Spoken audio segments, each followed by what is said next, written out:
Good morning दोस्तों। तो ये हमारी आज 9वीं क्लास है। ठीक, इससे पहले 8 क्लास मैंने करवा दिया।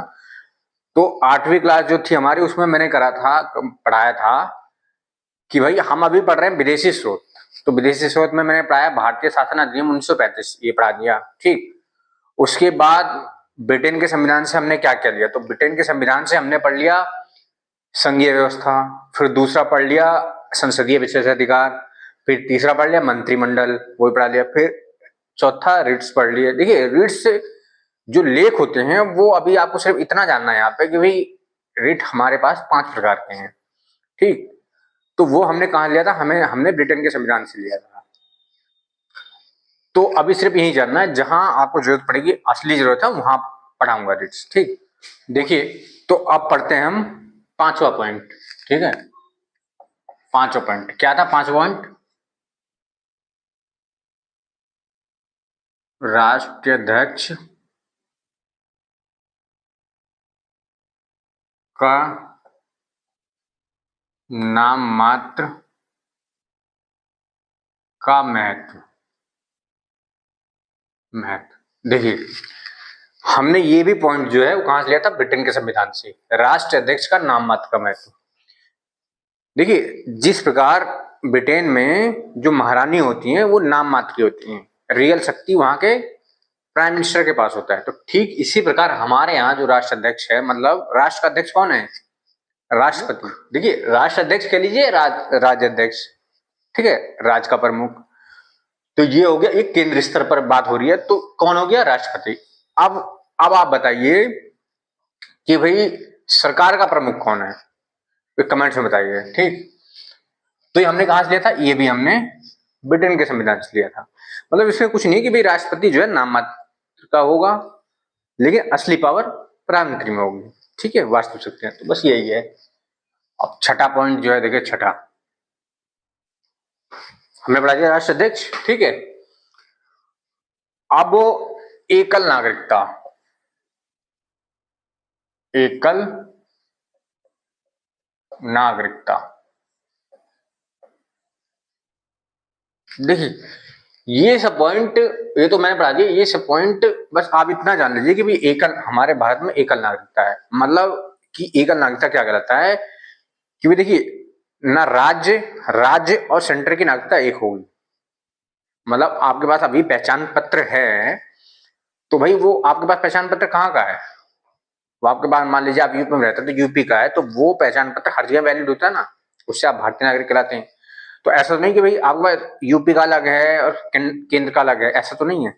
लेकिन अमेरिका में ऐसा है, उल्टा है कि भाई एक स्टेट का भी है और एक सेंटर का भी है। ठीक, जबकि हमारे भारत में एकल नागरिकता, एक आदमी एक ही नागरिकता। ठीक, तो ये हो गया इसमें। इसमें अभी जो हम पढ़ाएंगे, ठीक है, आर्टिकल 5 से 8 तक, तो नागरिकता के बारे में पढ़ाऊंगा। ठीक, तो अभी बस इतना जान लीजिए। विधि का शासन, ये भी पॉइंट हमने कहां से लिया था? ये भी हमने ब्रिटेन के संविधान से लिया था। विधि का शासन। विधि का शासन क्या होता है? विधि का शासन भाई कानून का शासन होगा।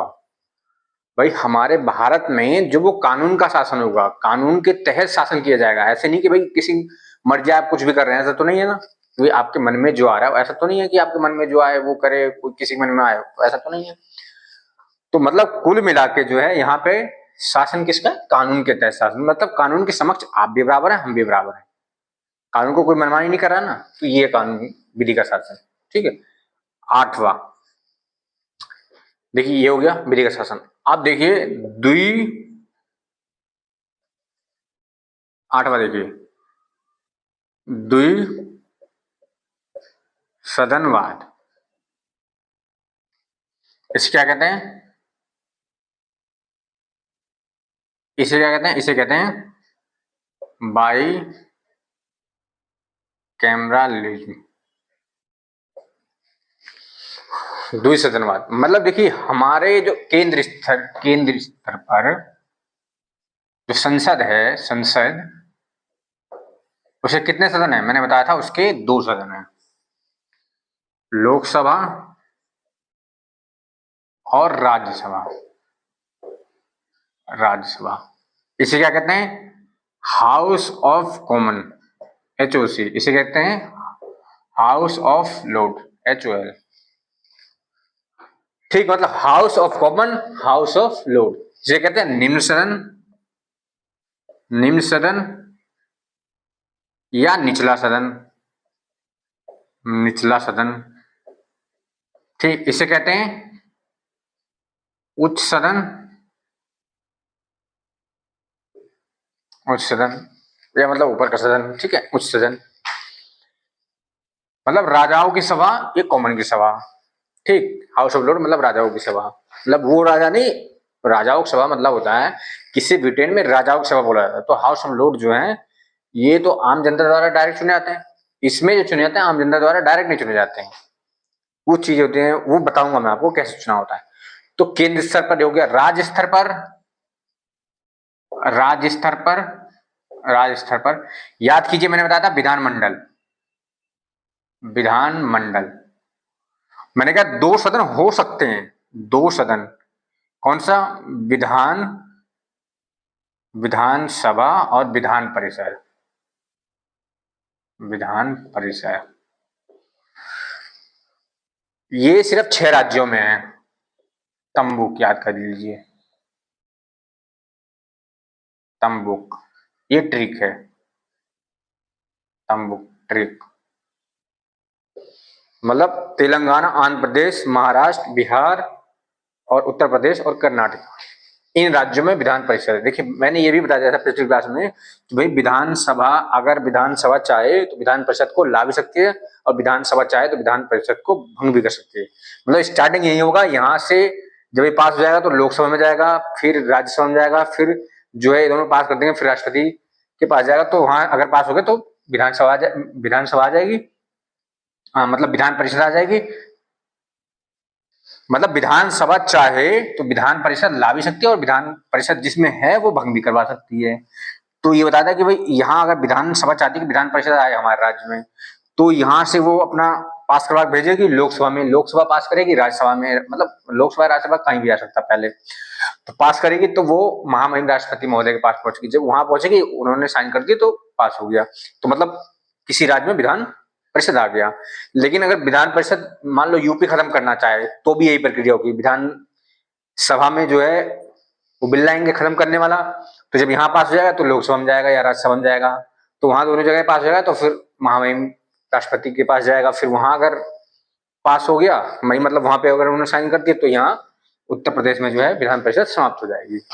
ठीक, तो ये हमने कहा लिया था, द्विसदनवाद हमने लिया था, ये लिया था हमने ब्रिटेन के संविधान से। जैसे ब्रिटेन में है लोकसभा राज्यसभा, तो ठीक हमारे राज्य में इस स्तर में है। मैंने क्या कहा था, यहाँ राज्यों में हो सकता है ये, जरूरी की है सब में, लेकिन ये सब में 28 राज्यों में। ठीक, अब यहाँ जाइए, मतलब कुल मिला के ये हमने ब्रिटेन के संविधान से जो जो लिया था हमने वो कंप्लीट कर लिया। ठीक, 8 चीज अपने ब्रिटेन के संविधान से ली थी वो हमने कंप्लीट कर ली। देखिए इसको विस्तार से जब पढ़ाऊंगा, अभी आर्टिकल 5 से जब 8 पढ़ाएंगे तब पढ़ाया जाएगा। ठीक है, विधि का शासन भी आएगा। विधि का शासन यही है, कानून के समक्ष कोई मनमानी नहीं, सब कानून का शासन होगा। ठीक है, कानून के तहत। देखिए बच्चों, हमने जो है ब्रिटेन के संविधान से क्या क्या लिया था मैंने वो आपको बता दिया, 8 चीजें ली थी, 8 चीज बता दी। अब हम चलते हैं अमेरिका के संविधान से, हमने अमेरिका के संविधान से क्या क्या लिया था। ठीक है, अमेरिका के संविधान से, ठीक, अमेरिका के संविधान से हमने क्या क्या लिया कौन पढ़ा था। देखिए पहला, मूल अधिकार, फंडामेंटल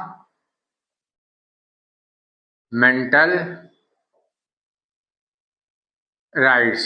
ठीक, दूसरा हमने क्या लिया, उप राष्ट्रपति का पद, the post of vice president. ठीक, तीसरा हमने क्या लिया, तीसरा लिया हमने न्याय न्यायपालिका की स्वतंत्रता, मतलब इंडिपेंडेंस ऑफ जुडिशरी। अभी बताऊंगा वो भी जो आप कह रहे हैं भाई, न्यायपालिका का ढांचा हमने लिया था, वो लिया था हमने ब्रिटेन के संविधान से, लेकिन न्यायपालिका की स्वतंत्रता ये हमने ली थी यहाँ से। ठीक, बताऊंगा दोनों चीज, टेंशन आ रही है। चौथा क्या लिया? चौथा लिया न्यायिक पुनरीक्षण या कह लो पुनराविलोकन का सिद्धांत।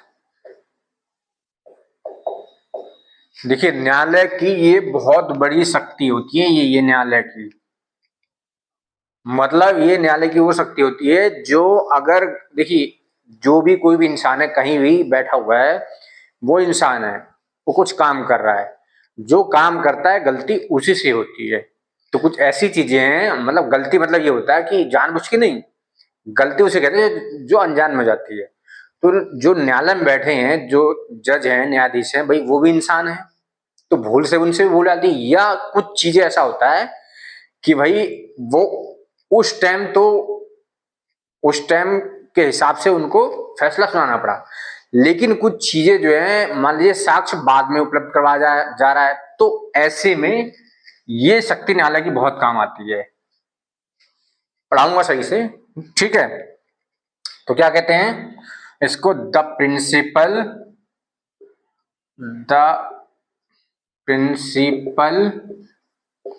Of the judiciary. ठीक है, ये हमने कहां से लिया था? ये भी हमने ब्रिटेन के संविधान से लिया। ठीक है, पांचवा हमने लिया सर्वोच्च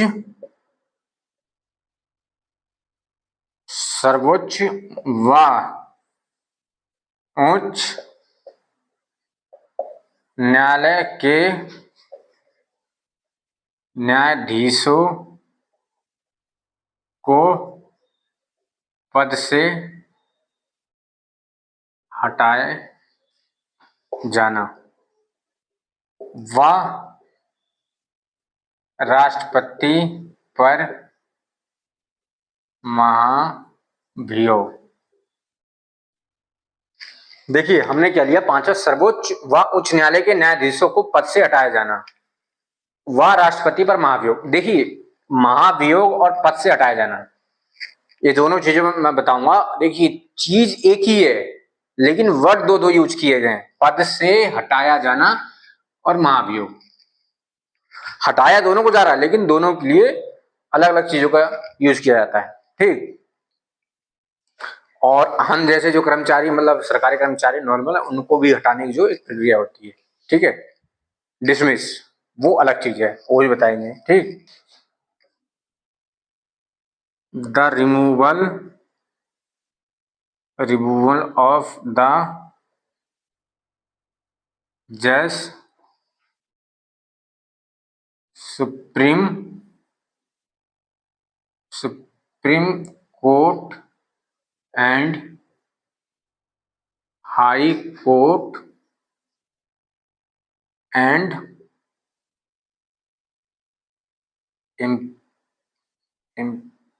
impeachment of the president।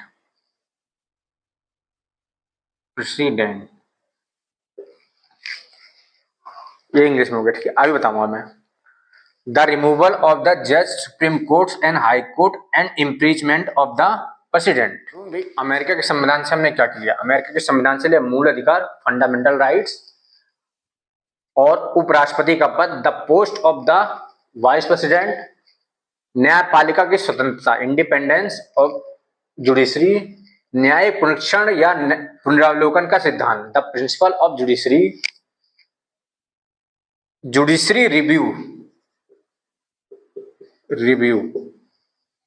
The पुनरीक्षण का सिद्धांत, the judiciary of the principle of judiciary review कहते हैं सिद्धांत, पुनरावलोकन को रिव्यू। ठीक, पांचवा, सर्वोच्च व उच्च न्यायालयों के न्यायाधीशों को पद से हटाया जाना व राष्ट्रपति पर महाभियोग की प्रक्रिया। ठीक, द रिमूवल ऑफ द जज supreme court and high court and impeachment of the राष्ट्रपति। ये पांचों चीज हमने ली कहां से? हमने अमेरिका से। और भी बताता हूं, पहले इसको मिटा लें। देखिए अब हमने छठा जो लिया था, छठा क्या लिया था? प्रस्तावना। प्रस्तावना, प्रस्तावना, प्रियम्बल, प्रियम्बल। ठीक, सातवां हमने क्या लिया था? न्यायोचित, न्यायोचित की प्रक्रिया। यहां विधि की उचित प्रक्रिया, या कह लो विधि की सम्यक प्रक्रिया। मतलब ड्यू प्रोसेस ऑफ लॉ। मतलब सातवां क्या लिया था? न्यायोचित, न्यायोचित की प्रक्रिया, विधि की उचित प्रक्रिया, या विधि की सम्यक प्रक्रिया, ड्यू प्रोसेस ऑफ लॉ, ये बताऊंगा। ठीक, देखिए अमेरिका के संविधान से 7 चीजें ली गई थी जो मैंने बता दी। देखिए पहली चीज मूल अधिकार, मूल अधिकार, मूल। देखिए फंडामेंटल राइट्स, सिर्फ यहां इतना जान लीजिए कि फंडामेंटल राइट्स जो है जो अमेरिका के संविधान से लिया गया था। ठीक, बस यहां इतना जानना है, बाकी जहां वक्त आएगा, समय आएगा, वहां पढ़ाया जाएगा इसको। ठीक है। दूसरा, यहां पढ़ा सकते हैं लेकिन जो सीक्वेंस होगा वो बिगड़ जाएगा, वो फिर आपको बाद में जब पढ़ाएंगे नागरिकता, फिर ये मूल संविधान भाग के अनुसार, तब समझ में आएगा आपको और अच्छे से। ठीक। दूसरा, उपराष्ट्रपति, उपराष्ट्रपति का पद, मतलब the post of vice president. President के जो मतलब उपराष्ट्रपति भारत में होगा, वो कहां से लिया गया? अमेरिका के संविधान से। देखिए तीसरा है न्यायपालिका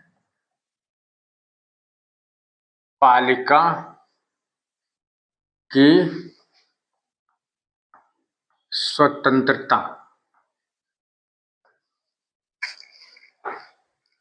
इंडिपेंडेंस ऑफ जुडिशरी। देखिए आपको इससे एक बात समझ में आ रहा होगा कि भैया ये चीज तो हमने कहीं और भी कुछ ऐसा सुना है।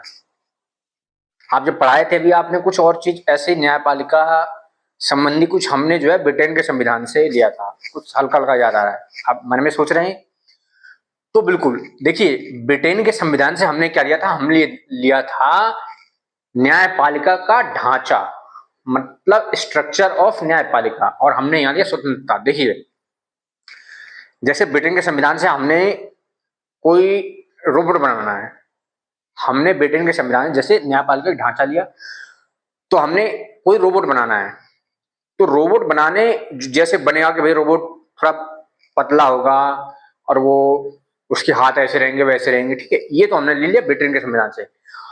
अब हमने ले लिया कि भाई न्यायपालिका स्वतंत्रता, मतलब अमेरिका के संविधान से हमने लिया कि भाई वो जो रोबोट होगा वो स्वतंत्र रूप से काम कर सकेगा, या उसको बैटरी चलाया जाएगा, रिमोट से चलाया जाएगा, या जितना हम कहेंगे वही रुक के रहेगा। तो ये चीज हमने निकाल ली अमेरिका के संविधान से। मतलब न्यायपालिका के जो ढांचा है वो हमने लिया ब्रिटेन के संविधान से, और न्यायपालिका की स्वतंत्रता वो हमने अमेरिका के संविधान से लिया। क्योंकि देखिए अमेरिका के न्यायपालिका जो पूर्ण रूप से स्वतंत्र है, तो हमने वहां से लिया ये। ठीक, देखिए किसी भी लोकतंत्र के लिए न्यायपालिका का स्वतंत्र होना बहुत अनिवार्य है, मतलब कंपलसरी है कि न्यायपालिका स्वतंत्र होना ही चाहिए। क्योंकि अगर कोई भी लोकतंत्र है कब फलेगा फूलेगा? जब न्यायपालिका स्वतंत्र रहेगी। अब न्यायपालिका स्वतंत्र रहेगी तभी तो स्वतंत्र रूप से निर्णय सुना सकेगी चीजों को। ठीक, तो ये इसीलिए अब देखिए सरकार ने 2015 में एक काम ये किया कि भाई वो न्यायपालिका की स्वतंत्रता में थोड़ी सी चाहती थी कि भाई हमारा भी उसमें अधिकार हो। तो सरकार ने 99वां संविधान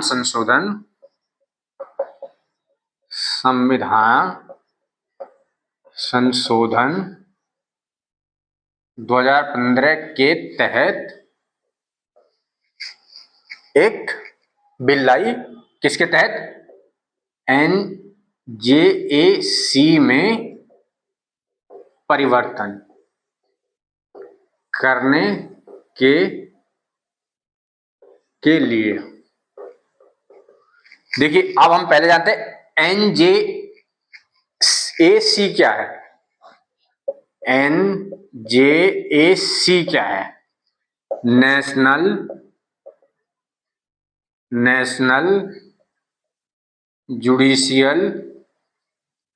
नेशनल जुडिशियल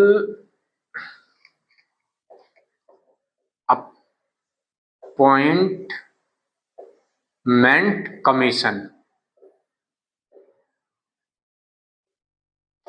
मतलब ये ऐसा कमीशन है जिसे कहते हैं कोलेजियम।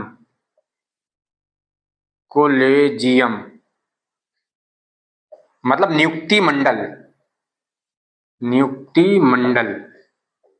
हिंदी में कहते हैं नियुक्ति मंडल। ठीक। मतलब ये एक इसका काम होता है कि हाई कोर्ट और सुप्रीम कोर्ट के जज की जो नियुक्ति होगी और ट्रांसफर होगा एक न्यायालय से दूसरे न्यायालय, तो वो कौन करेगा? कोलेजियम, नियुक्ति मंडल करेगा। ठीक। इसमें कौन लोग होंगे? CJI, chief justice of India, plus 4 वरिष्ठ जज, मतलब न्यायाधीश, 4 वरिष्ठ न्यायाधीश। देखिए, आपने सुना होगा न्यायाधीश क्यों कहते हैं यहाँ पे? न्यायाधीश, न्याय की मूरत।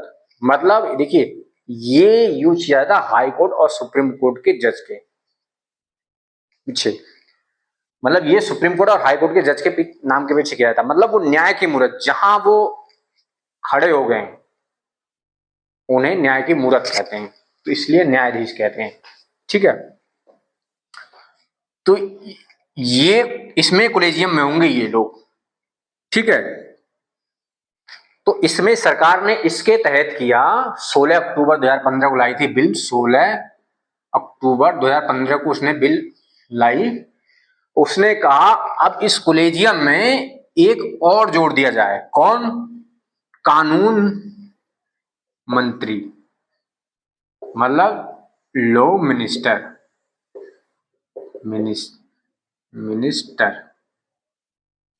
सरकार ने कहा कि भाई ये ठीक है, ये रहे, ये CJI रहे और 4 वरिष्ठ न्यायाधीश रहे, लेकिन उसमें एक कानून मंत्री भी जोड़ दिया जाए। तो मतलब कुल मिला के स्वतंत्र, जो न्यायपालिका की स्वतंत्रता, उसके हनन के लिए सरकार ने ये कदम उठाया था। ठीक।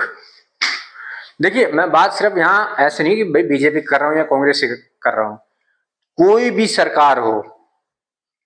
देखिए, कोई भी इंसान, अभी सरकार की बात हम बाद में करेंगे, कोई भी इंसान जो है कभी भी ये नहीं चाहता कि हमारी शक्ति कम हो, अपनी शक्ति हमेशा बढ़ाना चाहता है। तो सरकारें भी, जो भी सरकारें आती हैं, वो समय समय पर न्यायपालिका की स्वतंत्रता के हनन के लिए कि भाई न्यायपालिका को कैसे हम अपने अधीन बनाएं, तो इसके लिए वो संविधान संशोधन लाती रहती है। ठीक। तो ये कर दिया। ठीक। अब ये बात गया न्यायालय में। कहां गया? SC में, सुप्रीम कोर्ट में, क्योंकि केंद्र का विषय था मामला, सरकार से संबंधित, तो सीधा सुप्रीम कोर्ट में गया। तो सुप्रीम कोर्ट ने देखा, इसने तुरंत धड़ाम से गिर दिया। इसने कहा कि आप ऐसा नहीं कर सकते हैं, आप ऐसा नहीं कर सकते हैं। मामला तुरंत खारिज कर दिया सरकार ने कि नहीं, सुप्रीम कोर्ट ने इस मामले को तुरंत खारिज कर दिया कि आप ऐसा कतई नहीं कर सकते, इसमें हम कोई परिवर्तन नहीं करेंगे। देखिए, ये मूल संविधान में नहीं था, ये नियुक्ति मंडल मूल संविधान में नहीं था कि भाई ऐसे ऐसे लोग नियुक्ति करेंगे। ठीक। ये 1993 में 3 जज जो है केस आया 1993 3 जज केस आया, उसके तहत ये कोलेजियम रखा गया, ये मूल संविधान में नहीं था। तो सुप्रीम कोर्ट ने कहा कि ये चीज कतई लागू नहीं होता, हम ये चीज परिवर्तन नहीं करेंगे।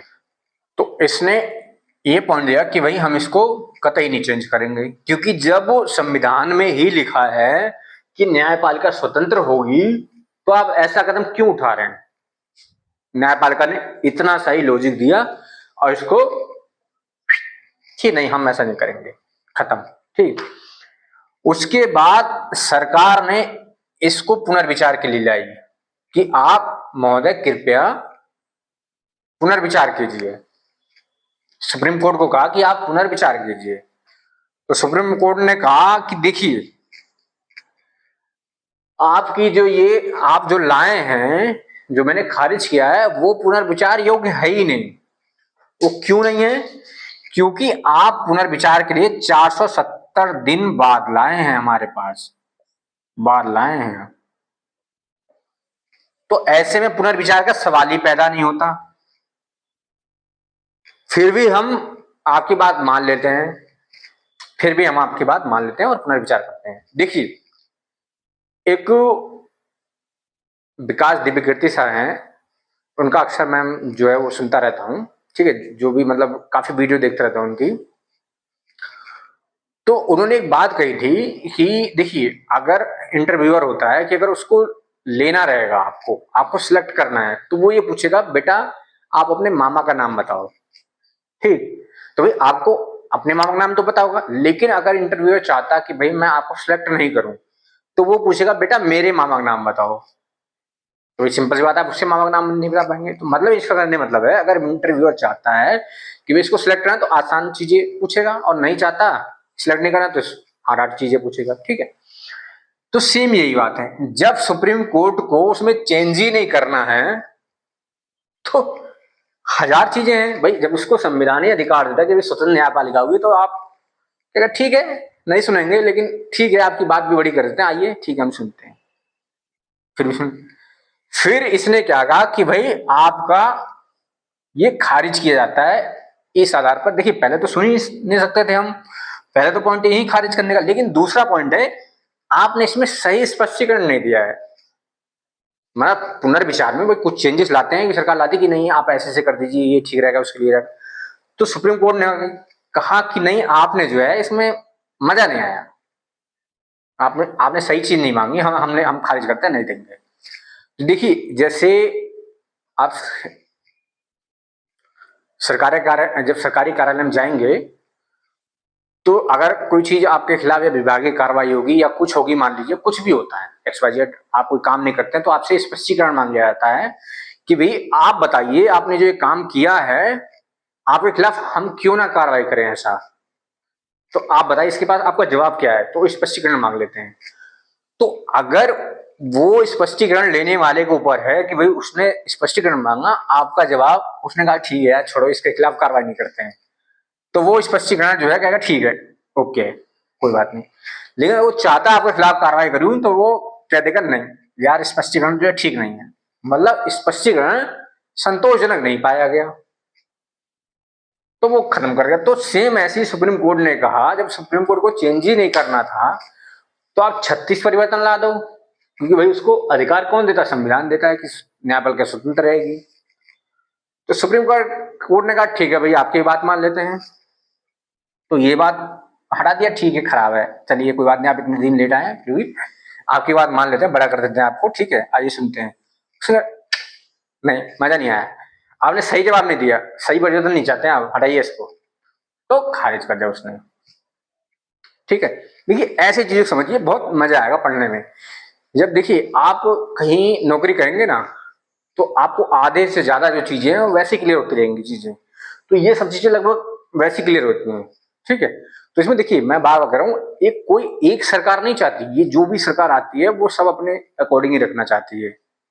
ठीक है, तो ये सिस्टम हमने कहा लिया था, न्यायपालिका स्वतंत्रता लिया था हमने जो है अमेरिका के संविधान से। देखिए चौथा पॉइंट है न्यायिक पुनरावलोकन, जुडिशियल रिव्यू। देखिए जुडिशियल रिव्यू सर्वोच्च न्यायालय या उच्च न्यायालय की बहुत बड़ी शक्ति है। ये हाई कोर्ट और सुप्रीम कोर्ट के पास ये अधिकार है न्यायिक पुनरावलोकन की। देखिए हाई कोर्ट करता है राज्य सरकार के मामले में और सुप्रीम कोर्ट करता है जो है दोनों के मामले में, केंद्र के या राज्य के। जब भी अगर इससे ना समझेगा हाई कोर्ट से तो वो कर देगा, ठीक है। तो वही करता है कि अगर विधायिका या कार्यपालिका जो भी कानून बनाती है लागू करवाती है तो उसको ये लगता है कि भाई इस कानून में मौलिक अधिकारों का हनन हो रहा है या मूल संविधान के तहत कानून नहीं बना है, तो उसको तुरंत खारिज कर देती है। तो ये होता है न्यायिक पुनरावलोकन। समझ गए?